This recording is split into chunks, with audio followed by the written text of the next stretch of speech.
Hello guys, welcome back to my channel. तो आज की इस वीडियो में मैं आपको ड्वाइन जॉनसन का जो आउटलाइन वीडियो मैंने बनाया था उसके बाद आज पार्ट 2 वीडियो है। इसमें मैं आइज़ और नोज़ को ड्रॉ करके दिखाऊंगा स्टेप बाय स्टेप। तो ये थोड़ा सा लंबा वीडियो हो जाएगा, तो वीडियो को पूरा देखिएगा। अगर आप कोई बिगिनर्स इस वीडियो को देख रहे हैं तो प्लीज़ पूरा वीडियो को देखना, तभी आप अच्छे से समझ पाएंगे। और एक रियल टाइम वीडियो ये है, तो आप अच्छे से समझ पाएंगे और देख भी पाएंगे। तो सबसे पहले मैं आइज़ को ड्रॉ करूँगा। यहाँ पर आइज़ को ड्रॉ करने के लिए मैं सबसे पहले चारकोल पेंसिल का यूज़ कर रहा हूँ, सॉफ्ट चारकोल पेंसिल। अगर आपको डार्क एरियाज़ को ड्रॉ करना है तो आप ग्रेफाइट पेंसिल को ना करके आप चारकोल पेंसिल का यूज़ करें, बहुत ही अच्छा रहेगा और आपको एक एक्स्ट्रा डार्क देखने को मिलेगा। तो यहाँ पर सबसे पहले मैं यहाँ आइज़ को ड्रॉ कर रहा हूँ। देखिए, आपको चीज़ों को ऑब्ज़र्व करना है, तभी आप अच्छे से ड्रॉ कर पाएंगे आइज़, क्योंकि आइज़ ही ऐसा पोर्ट्रेट में पार्ट होता है जो लोगों को सबसे पहले दिखा। आपको ऑब्ज़र्व करते हैं लोग कि किस तरीके से आइज़ कैसा है, जो नैन नक्श आइज़ नोज़ ये सब अच्छे से दिखता है, तभी आपका जो पोर्ट्रेट है वो बहुत ही अच्छा दिखाई देता है। इसलिए मैं बोल रहा हूँ कि चीज़ों को ऑब्ज़र्व करें पोर्ट्रेट्स। अगर आपको कमीशन वर्क भी मिला है तो आप पहले उस चीज़ को ऑब्ज़र्व करें। ऑब्ज़र्व करने के बाद देखिए कि वो जो आइज़ है वो किस तरीके का दिख रहा है। चीज़ों को अपने अंदर ऑब्ज़र्व कर लें। ऑब्ज़र्व करने के बाद आप देखेंगे कैसा दिख रहा है, उसके बाद उससे उतारने का कोशिश करें। ऐसा नहीं हड़बड़ी में मत उतारें। मैं आपको ये जो वीडियो 19 मिनट्स का वीडियो है, लेकिन मेरे को बनाने में भी उससे ज़्यादा का टाइम लगा था। ऐसा नहीं है कि 19 मिनट्स ही लग गया था। तो चीज़ों को बनाने में समय लगता है, लेकिन ऐसा नहीं है कि एकदम हड़बड़ी में बना दिया। आप हड़बड़ी एकदम ना करें, आप चीज़ों को ऑब्ज़र्व करते हुए आगे बढ़ें। हड़बड़ी करेंगे तो आपका जो पोर्ट्रेट है वो अच्छा नहीं बनेगा। इसलिए आप हड़बड़ी नहीं करें, आप धीरे धीरे बनाने का कोशिश करें। तो उसके बाद मैंने ग्रेफाइट पेंसिल का यूज़ किया है, 2B पेंसिल। ग्रेफाइट का जो 2B पेंसिल है उसको मैंने यूज़ किया। उसके बाद चारकोल पेंसिल करने के बाद आईब्रोज़ को भी, क्योंकि डार्क होता है इसलिए आप चारकोल पेंसिल का यूज़ करें।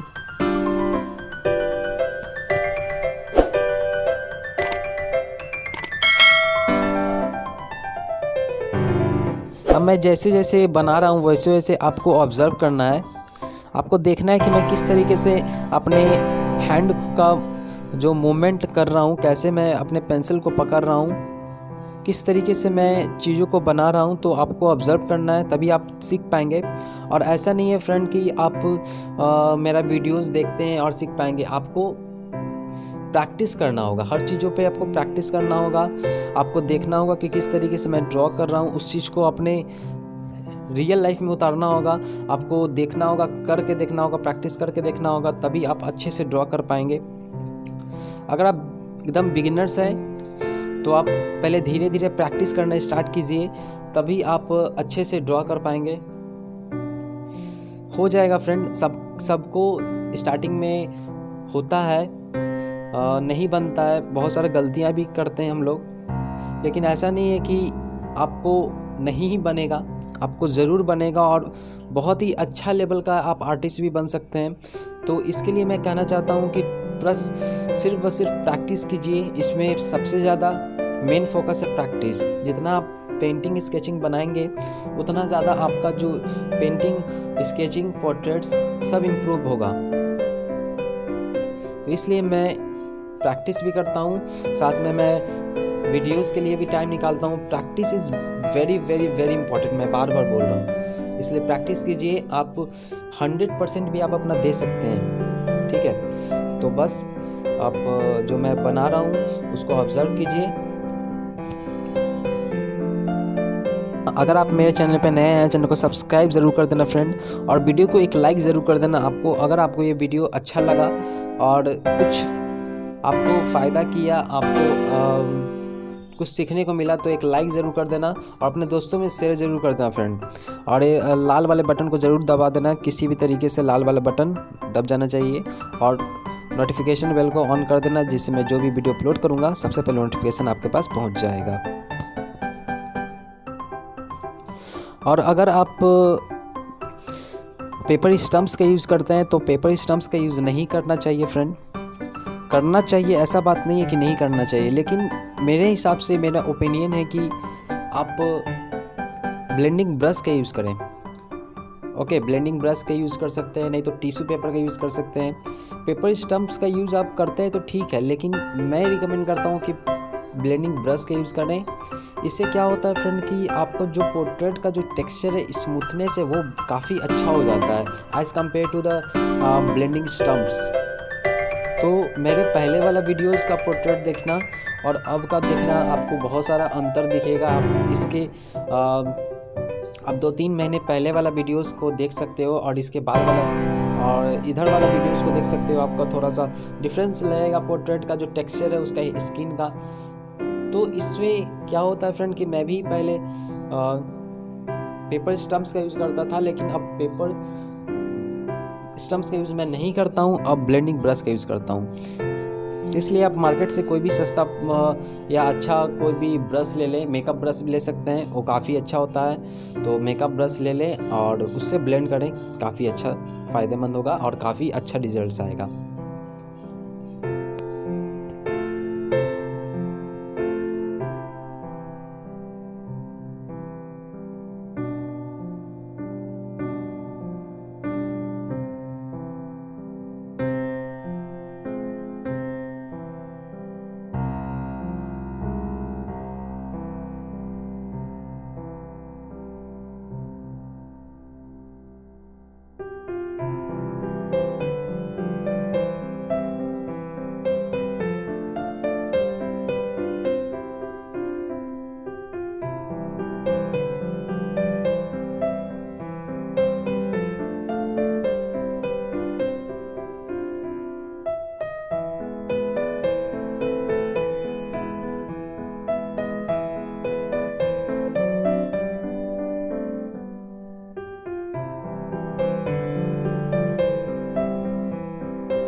तो चलिए फ्रेंड, आज के लिए इतना ही।